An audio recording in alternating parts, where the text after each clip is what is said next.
Hello, my dear CFA friends. So, stop overthinking if you are doing CFA level 1.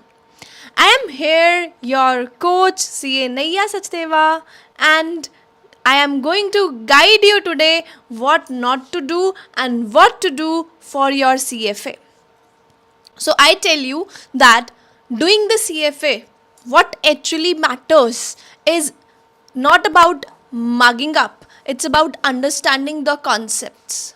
CFA Institute do not ask for the definitions or the theory dumping. It asks what how to apply the concepts, how to apply the logical based MCQs, how to apply your knowledge, what you have studied, आप उसको किस तरीके से apply कर सकते हो. If students memorize the formulas without knowing why they fail.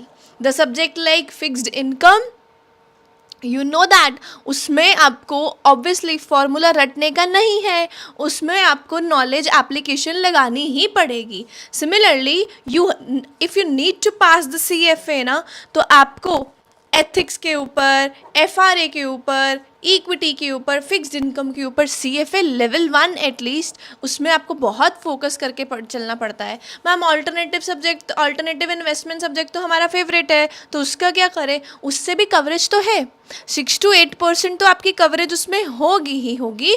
But these are the subjects जो आपका रिजल्ट जो है वो डिसाइड करके चलते हैं. So these subjects have obviously very high weightage. Fixed income, ethics, FRA, equity they are scoring. अगर आप अच्छे से उसको प्रिपेयर कर लेते हो, आपके कॉन्सेप्ट्स एकदम स्ट्रांग रहते हैं, आप मोक्स देकर चलते हो, and these are the subject जो आपका फेल पास मार्जिन डिफाइन करके चलता है. और अगर ये इक्विटी तो देखो बहुत ही ईजी है, राइट और अगर आपने मुझसे पढ़ी है तो और भी ज़्यादा ईजी है.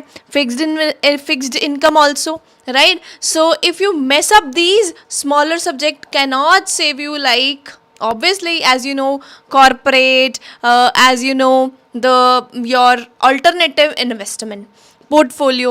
You don't need to top every subject, you need to dominate the high weight ones. I always used to say this कि आपको फिक्स्ड इनकम पे बहुत कॉन्सेंट्रेट करके चलना पड़ेगा, FR पे बहुत कॉन्सेंट्रेट करके चलना पड़ेगा, एथिक्स के आपके ऊपर बहुत कॉन्सेंट्रेशन की ज़रूरत होती है.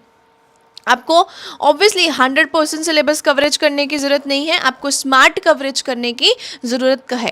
ठीक है, बहुत से CFA एस्पिरेंट्स क्या करते हैं, वो हर चीज़ पढ़ने की कोशिश करते हैं, एवरीथिंग पढ़ने की कोशिश करते हैं, बट कुछ भी अच्छे से रिवाइज नहीं कर पाते. तो revision is very much important. आपको कम से कम फिक्स्ड इनकम की 3 बार रिवीजन करनी चाहिए, क्योंकि लेंथी सब्जेक्ट है ना, राइट. सो आपको स्मार्ट कवरेज में क्या करना है, इंपॉर्टेंट LOS करके चलने हैं, जो फ्रीक्वेंटली टेस्टेड एरियाज हैं उनके ऊपर फोकस करके चलना है, राइट.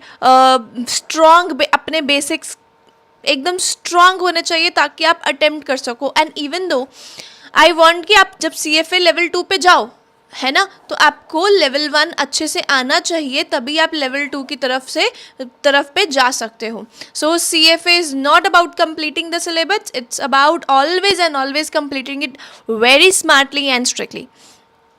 हर रोज़ आपको प्रैक्टिस करने की ज़रूरत है, क्वेश्चंस को प्रैक्टिस करके चलिए. ये मत सोचो कि मेरा एक बारी करिकुलम पूरा ख़त्म हो जाएगा तब मैं क्वेश्चन को प्रैक्टिस करूँगा. नो, साथी के साथ आप प्रैक्टिस करके चलिए.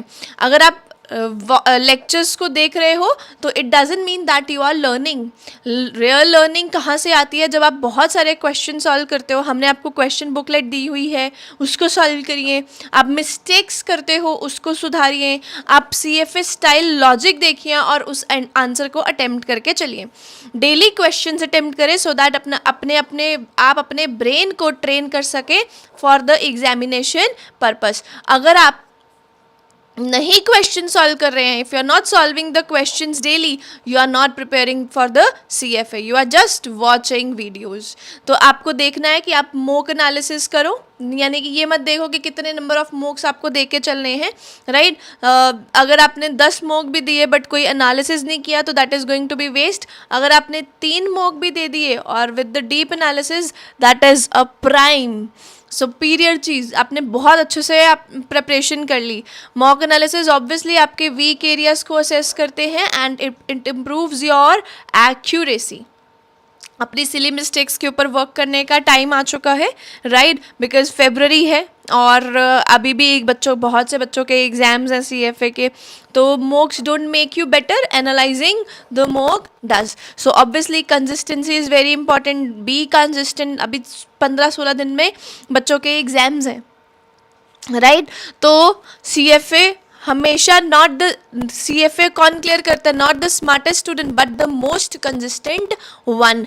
रोज़ के रोज़ 1-2 आवर्स डेली पढ़ेंगे, ना कि 8 घंटे आपको एक दिन में मैं 8 घंटे पढ़ूंगा ऐसा टारगेट मत रखो. रोज़ के रोज़ 1-2 घंटे पढ़ के चलो.